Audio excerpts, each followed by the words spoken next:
Magandang umaga po. Magandang umaga sa ating mga kapatid sa iba't ibang panig ng bansang Pilipinas na ngayon ay nakikibahagi sa pananambahan sa umaga pong ito. Siyempre po sa ating pong mga kapatid sa ibang bansa, pagpalain kayo ng Panginoon Hesus. Hindi po pwedeng mawala yung nakikita ko. Magandang umaga po sa inyo lahat. Baka pwede na kayo maupo po.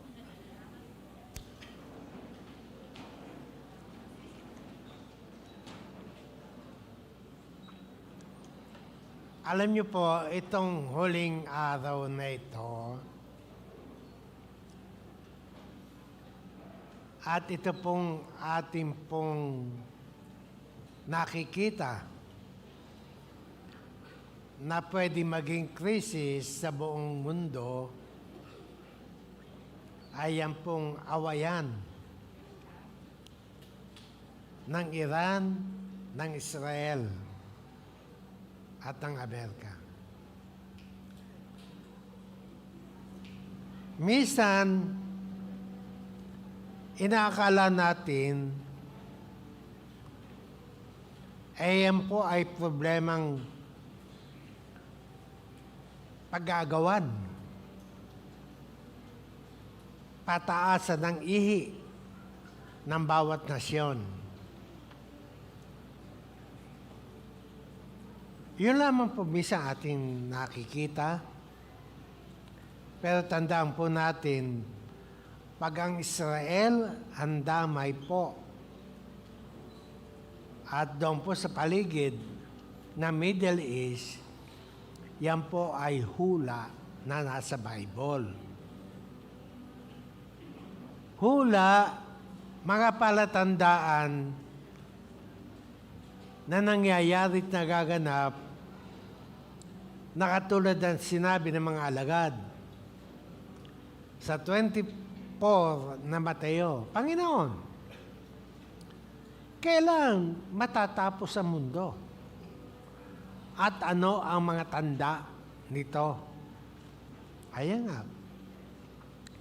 Digmaan, mga lindol, taggutom.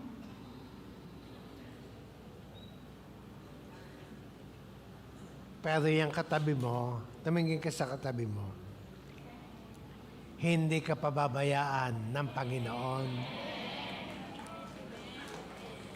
Eh di ba mamamahal ang gasolina? Magtataasan. Pero yung katabi mo ang hindi pa tumataas.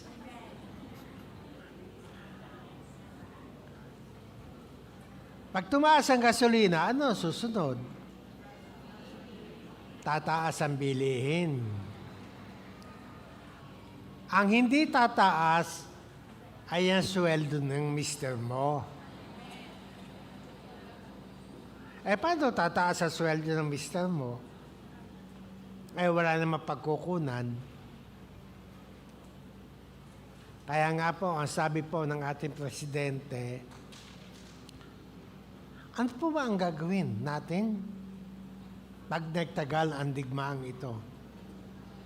Sabi mo sa katabi mo, magtipid.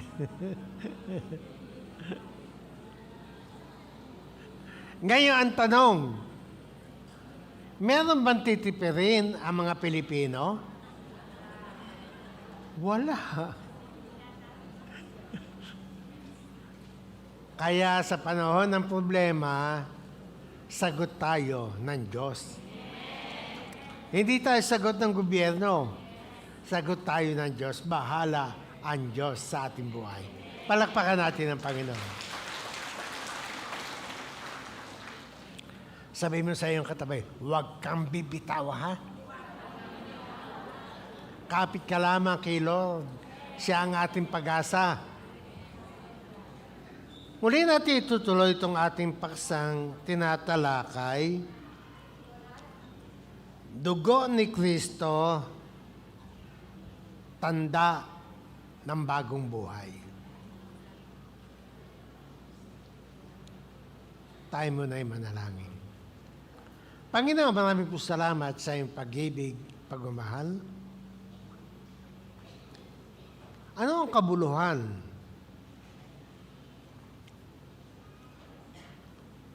ng buhay ng malayo sa iyo? Ano ang kabuluhan ng buhay na aming inuugit kung wala ka sa mundong ito? Salamat, binuksan mo ang aming puso upang makinig at malaman namin ang katotohanan. Sa ayaw namin sa hindi, mangyayari ang mga problema, hindi lamang sa aming bansa, kundi sa iba't ibang panig ng bansa. Kaya ngayon, Holy Spirit, mahayag muli ang iyong mga salita upang sa gayon, kami po ay maging matibay, matatag, na nagtitiwala, totoo ka, O Diyos, sa buhay ng tao. Ito pong aking hiningi kay Kristo Jesus. Amen and amen. Palakpakan natin ang Panginoon. Kagabi, siguro ka mga 12:00 pasada na. Naalala ko yung aking bagong kaibigan. Pinadalan ko siya ng talata sa Bible. Pero hindi ganoon ang pagkakasabi. Medyo inayos ko na upang sa gayon maintindihan niya na mas malinaw. Ang sabi ko, sa Mateo 4:4, inilagay ko yun. Ang sabi ng Panginoon, ang pagkaing physical ay ang tinapay, ang pagkain natin. Sa ating mga Pilipino, ay kanin at ulam. Pero sa Middle East, kadalasan, tinapay ang kinakain dyan. Pangalawa, ang pagkaing spiritual naman ay ang salita ng Diyos. Ito yung buhay natin. Tandaan po natin, tayo umiikot lamang ang buhay natin na hindi mo pwedeng itong takasan. Na ikaw, kailangan na yung physical ang pagkain. Pampisikal. Kung wala kang pera, hindi ka makakabili ng pagkain pampisikal. Pero napakabuti ng Panginoon ang pagkain pang-espiritual. Sabi mo sa iyong katabi, binabayaran mo ba yan? Hindi. Napakapalad natin sa kabutihan ng Diyos. Yung pinapahalagahan ng mundo na pagkain pampisikal, sagana-sagana sila. Pero sila po ay kapos at baksak ang kanilang kabuhayan sa pagkain pang-espiritual. Ito ang salita ng Diyos. Samantalang ito'y libre. Hindi mo na paghihirapan. Makikinig ka lamang. At paniniwalaan ang lahat ng sinasabi ng Biblia. Kaya mapalad po tayo, muli na naman tayong narito upang pakainin ang ating pangangailangan pang-spiritual. Palakpakan natin ang Panginoon. Ngayon po, napakahalaga na ang bawat pumupunta sa iglesyang ito, sa simbahang ito, makinabang. Sapagkat pag hindi ka nakinabang sa ibinibigay nating kailangan ng ating kaluluwa upang ito ay tumibay at maintindihan natin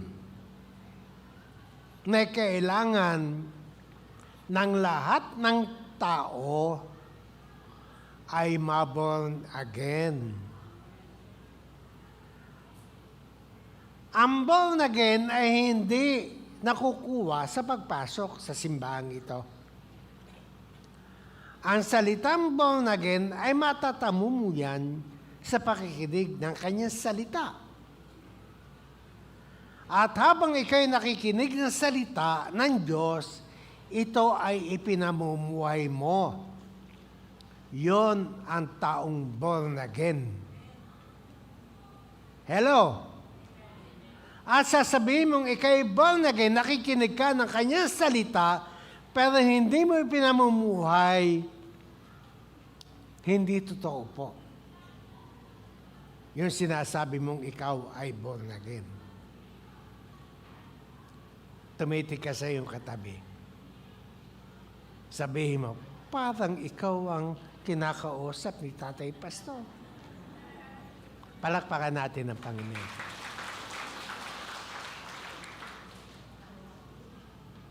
Hallelujah. Kaya malinaw ang sinabi ni San Pablo. Si San Pablo, hinihikayat ang tao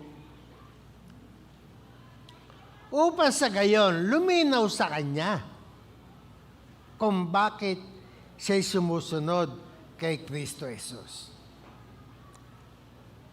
Siguro ko, si San Pablo,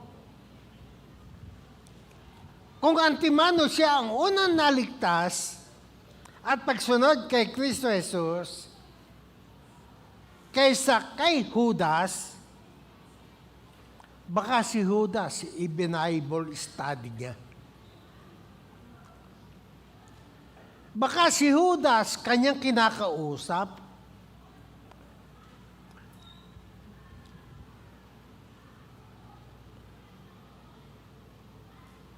Pero salamat sa Diyos, ito ang kalamangan natin kay Judas. Mas nauna sa atin si San Pablo. Meron na siya na isulat, meron na siyang pang-guide upang itong ating lakaran at upang maging matagumpay ang ating buhay spiritual.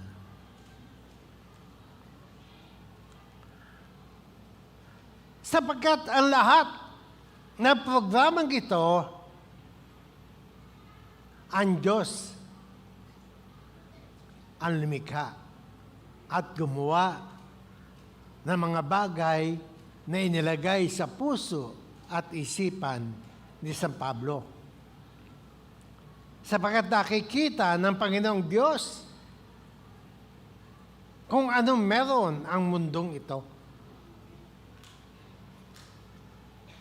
At nakikita ng Diyos ang buhay mo,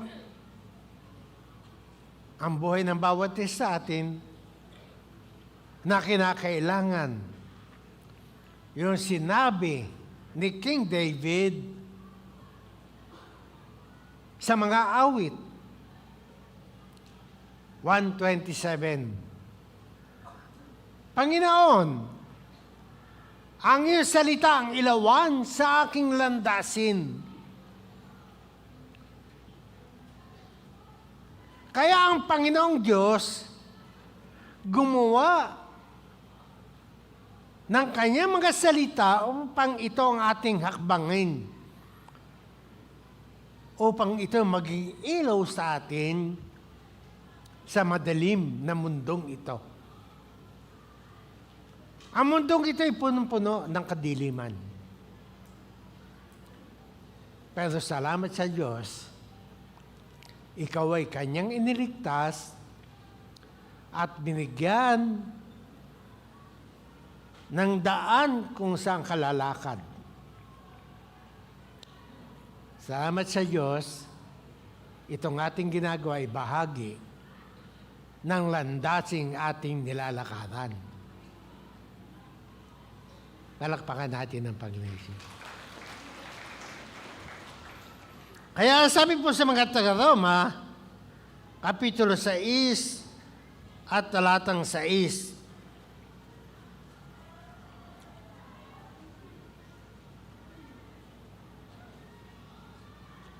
kung bakit napakahalaga ang buhay natin ngayon, dapat ikaw ay tumutuklas. Hindi yung ikaw ay tutulog-tulog. Sapagkat napakahalaga, hindi ang pag-upo mo,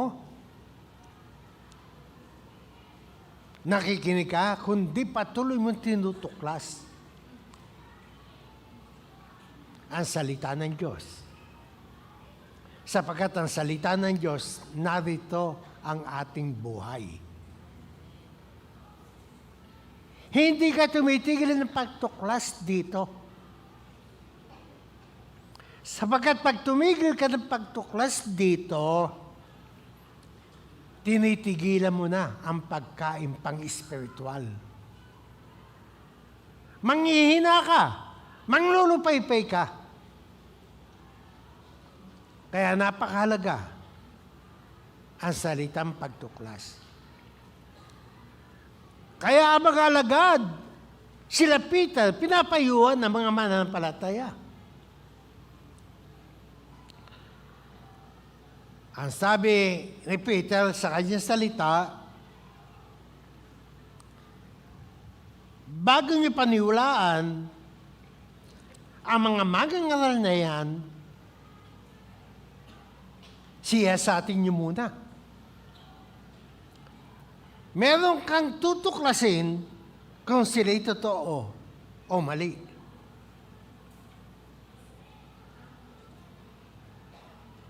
Payo ito ng mga alagad. Sapagkat napakahalaga ang pakikinig ng salita ng Diyos. Kaya pag ikaw ay meron na pakinggan na hindi talaga totoong ito'y mangangaral ng Diyos, sa halip na ang kinakain mo ay magpapalago sa iyo, kundi ito'y poison, magiging lason sa iyong kaluluwa. Sa halip na tumibay ang iyong pananampalataya, hindi mo alam na unti-unting namamatay ito. Palakpakan natin ang Panginoon. Kaya malinaw ang sinabi ni Pablo, napakahalagang tayo nakaupo at nakikinig ay ating pinagbubulay-bulay ito sa ating buhay. Kanina po ay meron akong pinapanood sa mga leader natin doon po sa ating Rome. Nakakaiyak ang taong ito. Mula pa 5 taon na pressure niya yung kanyang buhay. Minasakir ang kanyang pamilya. Yung kanyang ate na mahal niya, yung kanyang magulang, tatay at nanay, pinatay. Hindi basta patay lamang, binaril o sinaksak, kundi talagang hindi tinigilan hanggat hindi patay. Kaya itong batang ito sa edad na 5 taon,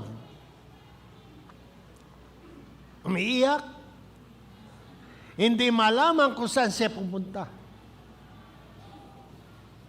Sapagkat yung kanyang mahal sa buhay na magangalaga sa kanya ay wala na.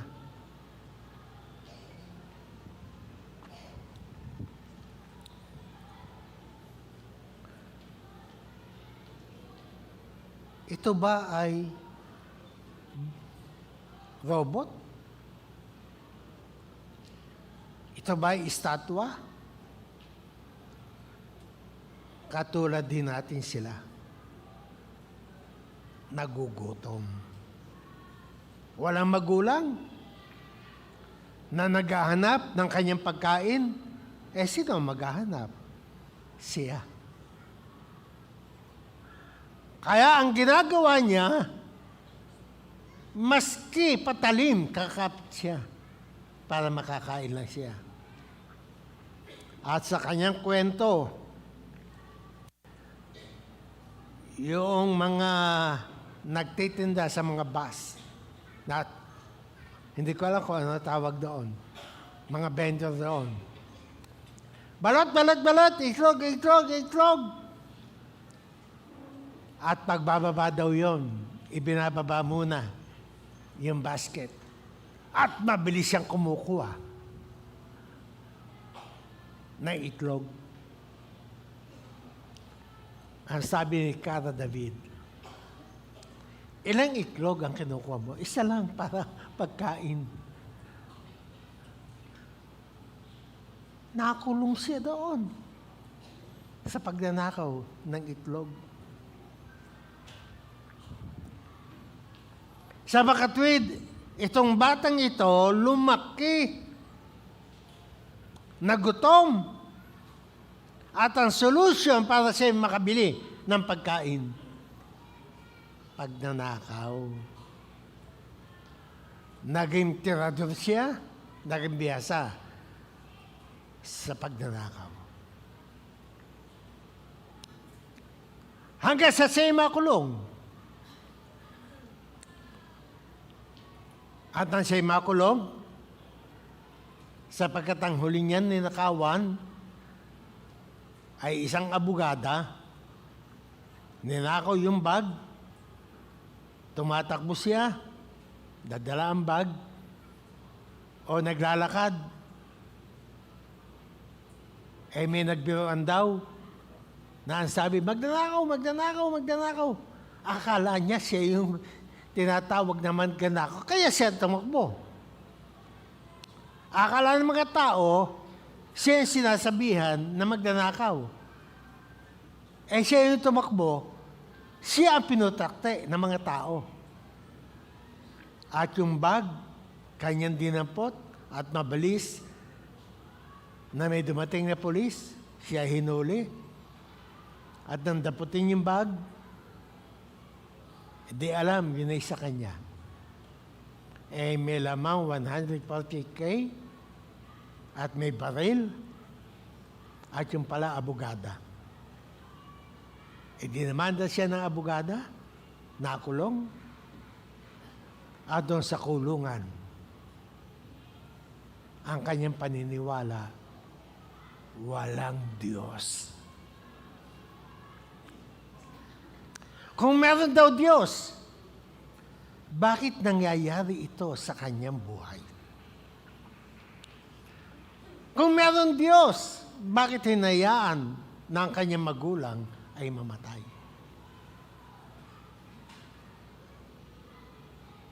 Sarado siya sa salitang merong Diyos. Pero tandaan po natin, anuman dumarating na problema sa buhay ng tao, kita yan ng Diyos. Alam ng Diyos ang bawat segundo, minuto ng buhay mo. Kung ano nangyayari, nagaganap sa iyo. Lagi natin tatandaan ang 3:16 ng Juan.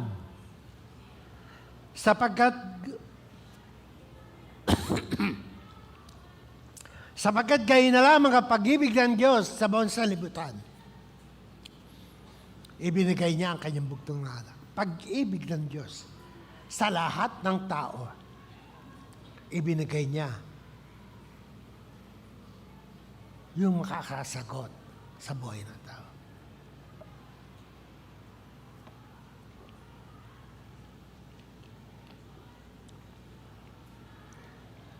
Ito'y walang iba kundi ang ating Panginoong Jesucristo. Ibinigay ang kanyang anak pansagot sa problema mo, problema ko, problema na nakulong ngayon, at problema ng iyong pamilya at ng buong mundo. Ang sagot, si Kristo lamang. Palakpakan natin ang pangalan ng Panginoon.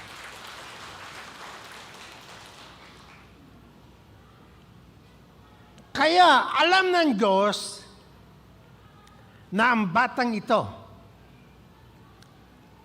ay sasama na sasama.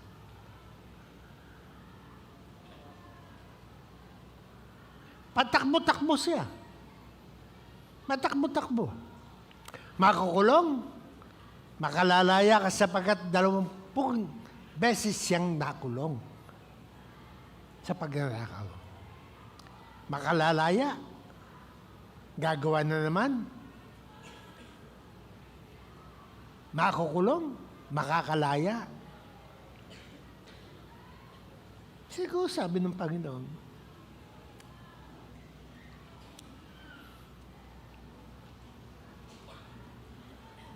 lagi nakakalabas to. Hindi ko mahuli-huli.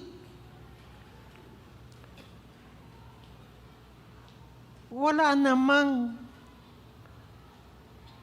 nagdadala ng mabuting balita para ikwento sa batang ito ang tungkol sa akin. Wala naman siyang magulang para ikwento ang tungkol sa akin. Patay na nga. Walang magdala ng mabuting balita.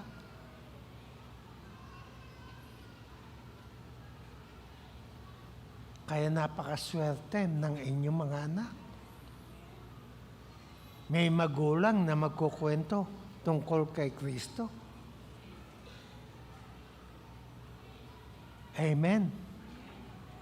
May magulang silang magkukwento sa Kanya tungkol kay Kristo. May magulang sila na magkukwento tungkol kay Kristo. May magulang sila magkukwento tungkol kay Kristo. Ang tanong, nagkukwento ka ba tungkol kay Kristo sa mga anak mo? O pag may ginagawa siyang kalokohan, hindi ang kwento ay tungkol kay Kristo, kundi ang kwento paluan. Palakpakan natin ang Panginoon. Kaya ngayon, itong taong ito, labas-masok. Kaya hinayaan ng Diyos ang taong ito ay lumaki yung kanyang magagawang kasalanan. Para hindi na siya makalabas ng kulungan. Kasi palabas-labas, pasok, labas. Hinayaan ng Diyos, matukso siya doon sa malaking kaso. At doon sa malaking kaso, yon para hindi siya makalabas agad sa kulungan. Amen! Masakit. Nahuli siya. Pero tatandaan natin, totoo ang salita ng Diyos. lahat ng bagay nagkakalakip-lakip, masama man o napakahirap sa ikabubuti ng mga tao na para ibigin ng Diyos ng buong puso at ng buong kaluluwa. Hinayaan ng Diyos yung ayaw maniwala sa Kanya. Ayaw mo maniwala sa akin, bibigyan kita ng maraming problema. Pero ayaw pa rin maniwala. Bibigyan pa kita ng maraming problema. Ayaw pa rin maniwala. Para ng paraon sa panahon na palalabasin ng bayang Israel. Binigyan ng problema ang Ehipsyo. Ayaw pa rin maniwala. Binigyan uli ng panibagong problema. Ayaw pa rin maniwala. Parang ikaw yun. Marami ka ng pagsubok sa buhay mo, pero ayaw pa rin pagkatiwalaan na talagang totoo merong Diyos. Na andito ka lamang, baka sabihin kayo ng lalamig.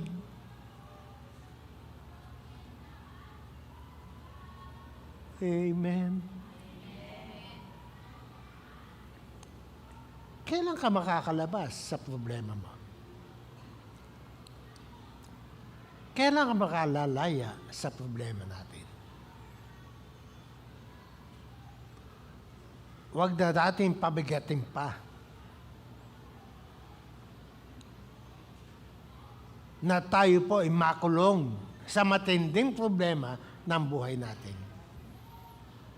Para doon ka umiyak, manikluhod, sapagkat wala ka ng matakasan, kaya ng iyong katawan, kaya ng iyong pera, ang ospital, lahat kaya ng iyong gagawin. Pero meron limitasyon. Ang gusto ng Diyos, lumalim ka ng gusto sa Kanyang salita. Palakpakan natin ang Panginoon.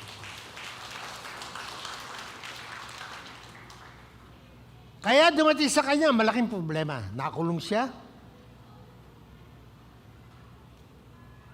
Siguro sabi ng Panginoon, yes, hindi ka na makakalabas. Pastor, ganun ba ang Panginoon? Pag nakulong ng isang tao, matutuwa siya. Nakulong na. Mabuti nga, nakulong ka na. Amen? Bakit? Sapagkat yung labas-pasok niya, hindi pa siya. Nasasarapan pa siya doon.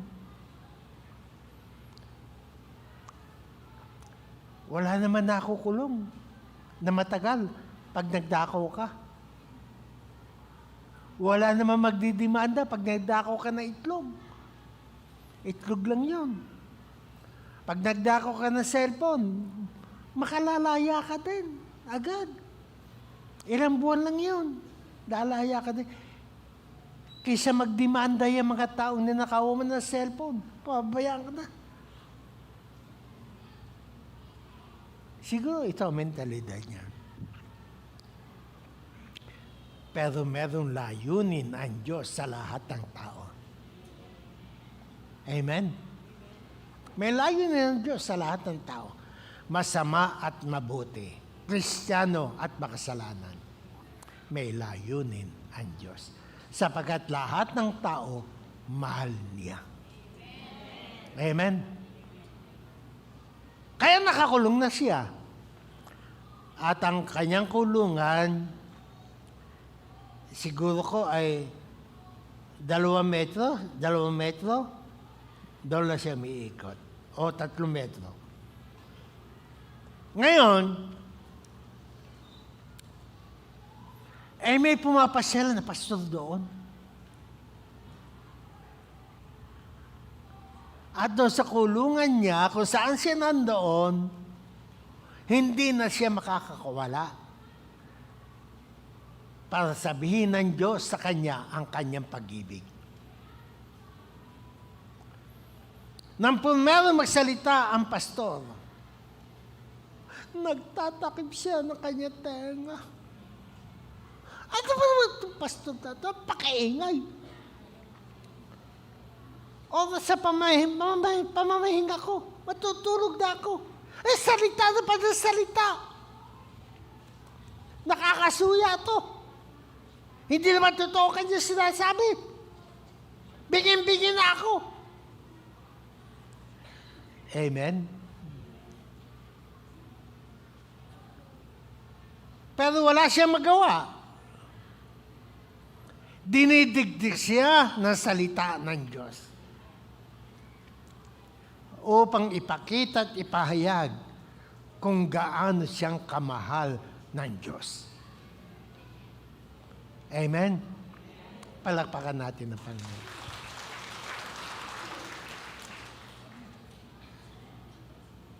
Wow! Pag ikaw'y nakakulong na sa problema, hindi nangangahulugang hindi ka mahal ng Diyos. Pag nakulong ka na sa malalaking problema, tandaan mo, doon ka lalapit ngayon sa Diyos sapagkat surrender ka na.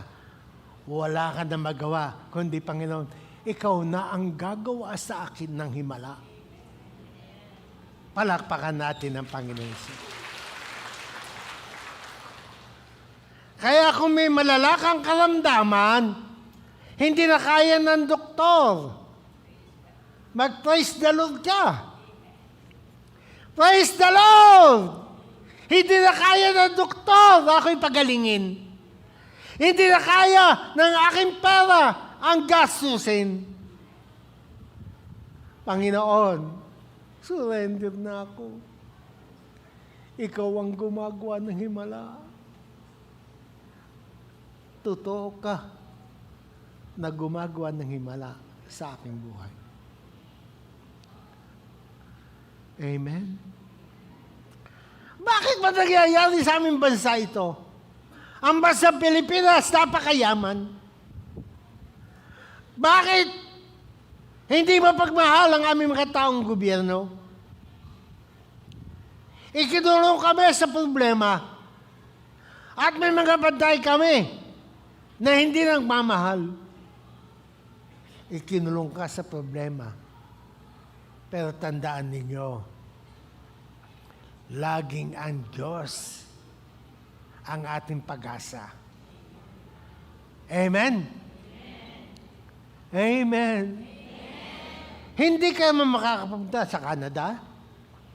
Hindi ka naman makakapunta sa US.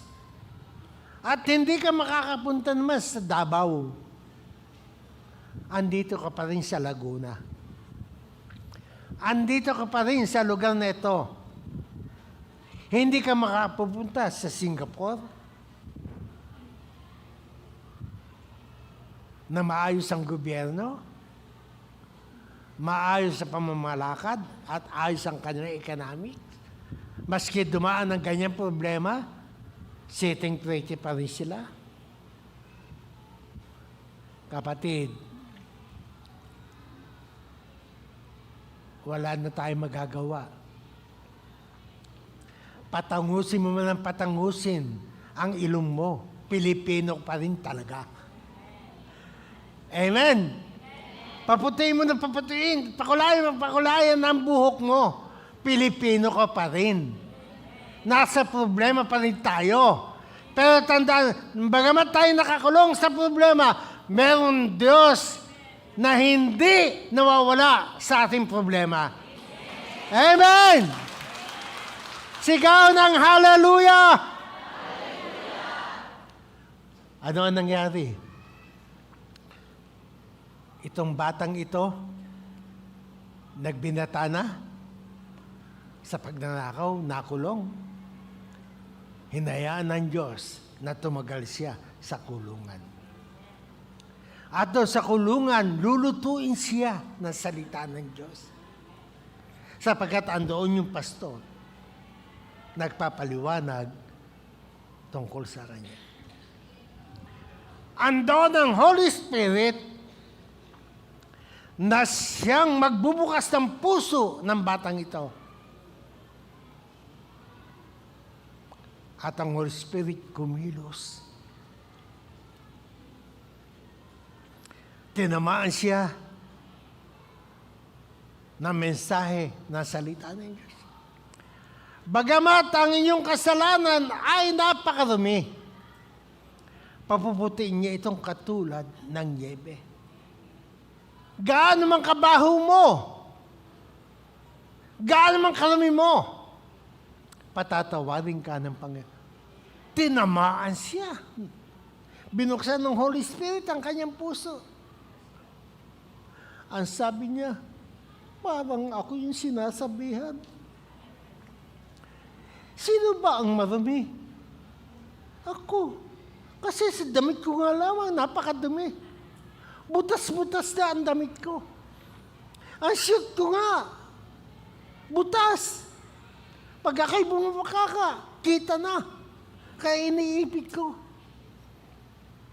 Napakadumi ko. Ako yun. Ako din yung makasalanan. Ako din yung makasalanan. Inamin niya. Nakatulad ni Sakeo.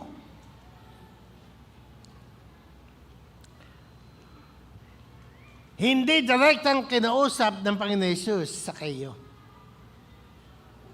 Pero natatouch siya ng Holy Spirit. Ang sabi niya, Panginoon,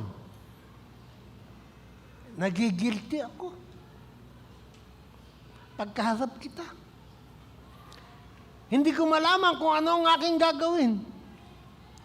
Sapagkat ako'y makasalanan. Patawarin mo ako. At isasauli ko yung mga ginawa kong kabalastugan sa mga tao dito. Ibabalik ko yung mga siningil kong buwis na sobra-sobra. May tubo pa. Inamin niya.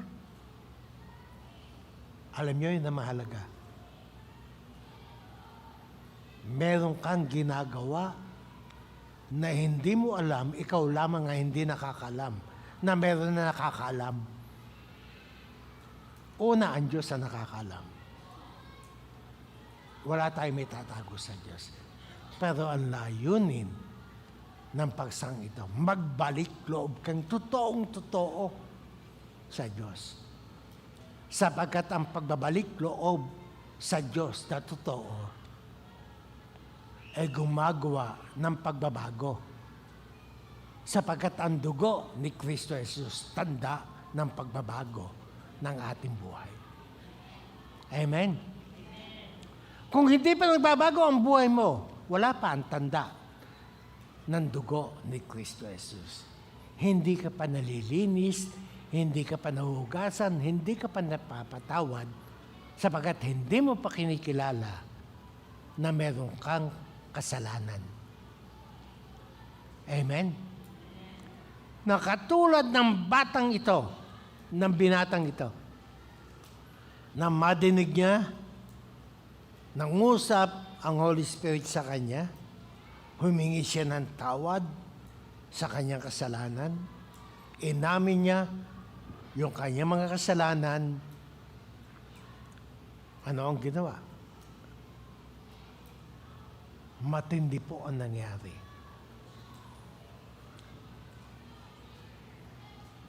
Yung napakaraming damit niya, may lumapit sa kanyang kasamahan sa kulungan. Brother Nessa, ito, damit.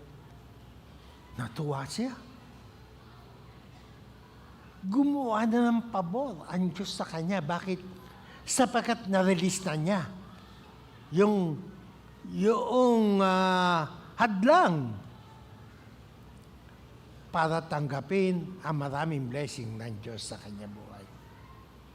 Sapagkat ang sabi sa 59 at talatang 2, Hindi ako nakikinig sa inyong prayer.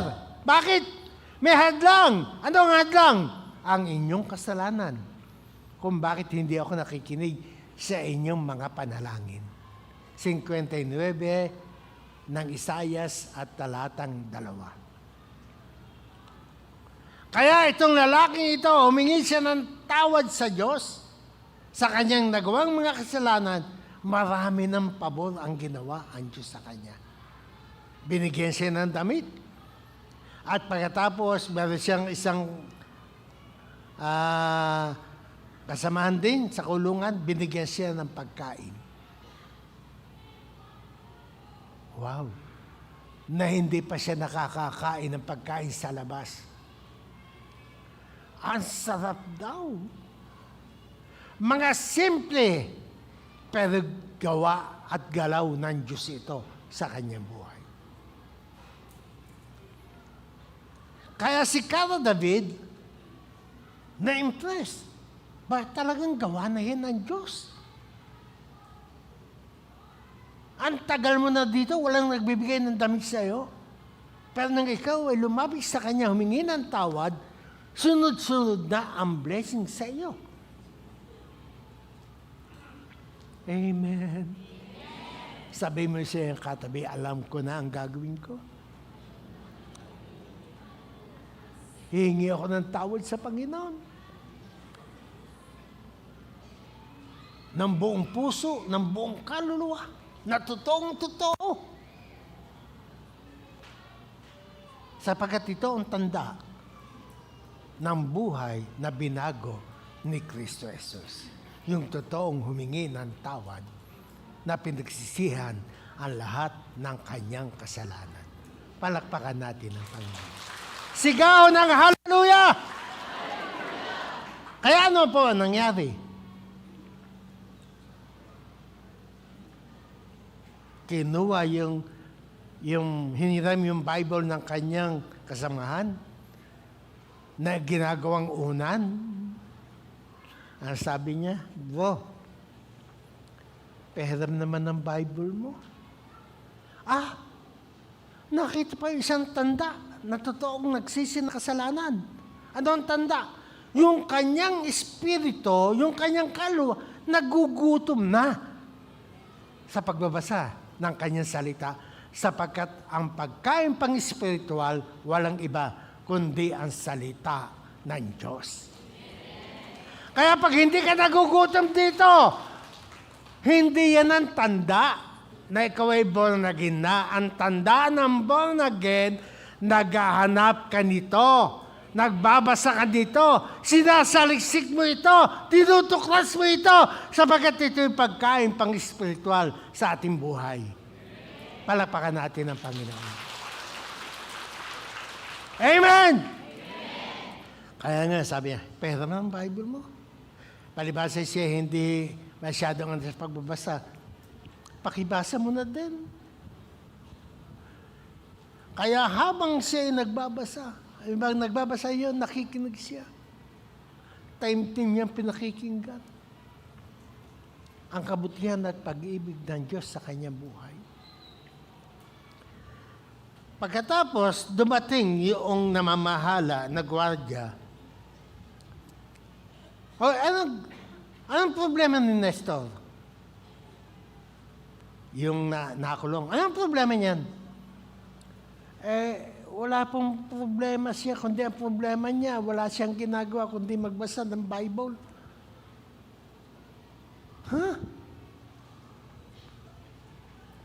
Tinawag yung matundon. Halika.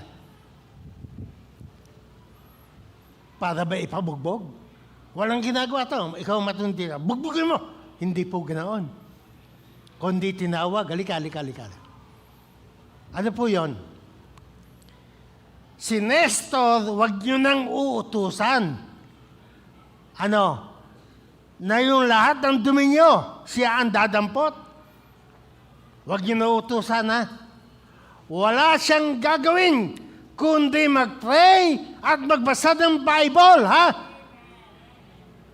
Wow! Bakit? Nahamon yung mamahala.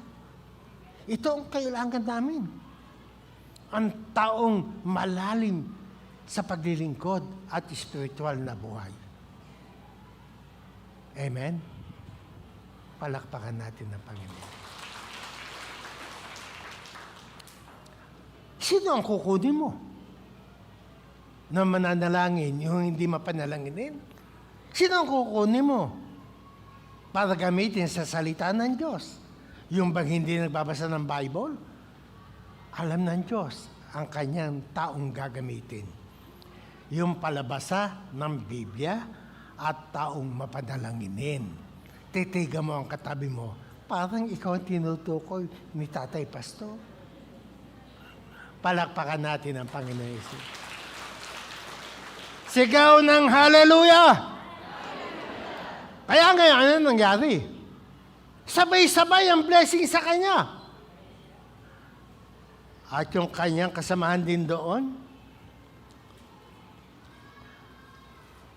Nestor, may hearing ka na ngayon.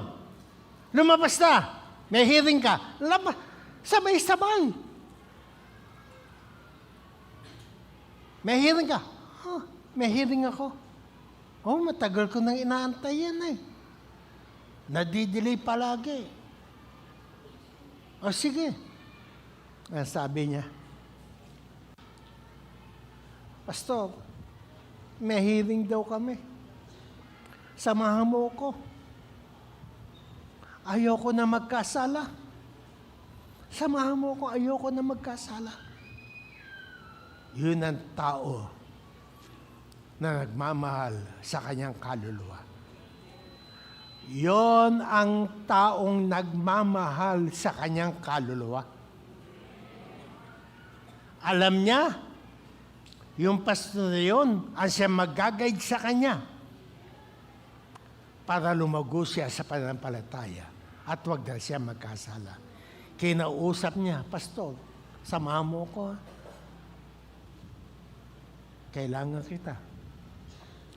Minsan ba ay atin naisip? Pag may problema ka at may kahinaan, kinakausap mo ang leader mo? Leader?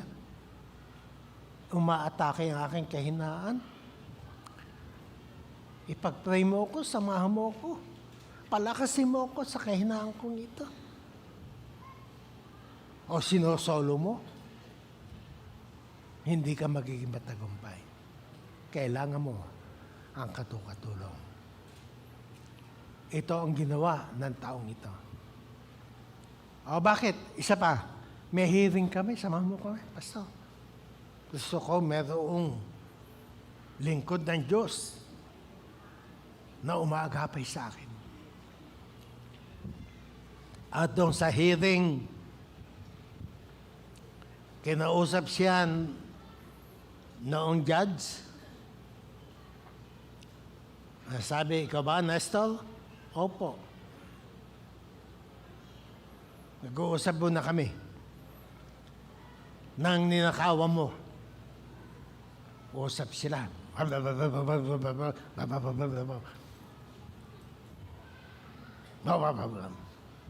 Balik ulit. Nestor, sa kwento mo kay attorney, inaamin mong ikaw ay nakagawa ng kasalanan sa kanya. At humingi ka ng tawad kay attorney. At kung ano magiging desisyon ko, tatanggapin mo yun sapagkat ikaw ang gumawa noon. Ngayon, ito ang masasabi namin sa iyo mula kay attorney at mula sa akin. Kung ang Diyos ay nagpapatawad, kami kaya ang hindi magpatawad sa iyo, pinatatawad ka na namin, malaya ka na. Amen! Malaya ka na! Tuwan-tuwa siya. Panginoon, paglabas ko dito, na hindi kita malilimutan. Niluto mo ko sa iyong salita. Kaya ang dilang ito, lutong-luto ng iyong mga salita. Kaya bilang lutong-luto ng iyong salita, ang aking buong katauhan, maski ang dilang ito, sasabihin ko sa mga tao ang iyong kabutihan. Ipamamalita kita. Yung pala ang bunga ng dilang lutong-luto ng salita ng Diyos. Tignan mo ang dila ng katabi mo kung lutong-luto yan ng salita ng Diyos. Amen! Kaya nang-cover siya, pastor na ngayon siya. Amen! Ang taong marami, taong makasalanan, ngayon, pastor na, Pastor Nestor. Walang imposible sa iyo. Anuman ang iyong kahinaan, gaano man kalaki ang iyong kasalanan. Katulad ni Pablo, napakamakasalanan, pero ginamit ng Diyos.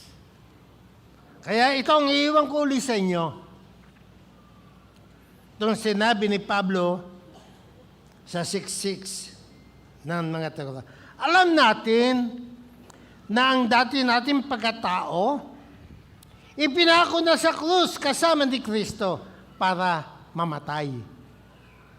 Yung kasalanan natin, pinako na ni Kristo Jesus.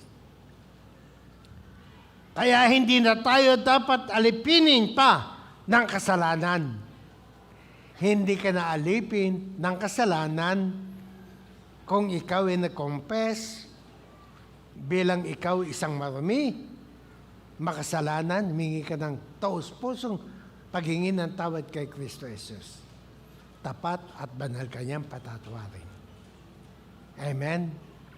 Kaya hindi ka na aalipinin pa ng kasalanan. Amen? Kaya mo na siyang takasan. Nakatulad ng pastor na to. Hindi na siya alipin ng kasalanan, kundi alipin na siya ni Kristo Jesus upang ibahagi ang kanyang pag-ibig sa buhay ng maraming mga tao. Tayo manalangin. Panginoon, marami po salamat sa iyong pag-ibig, pagmamahal.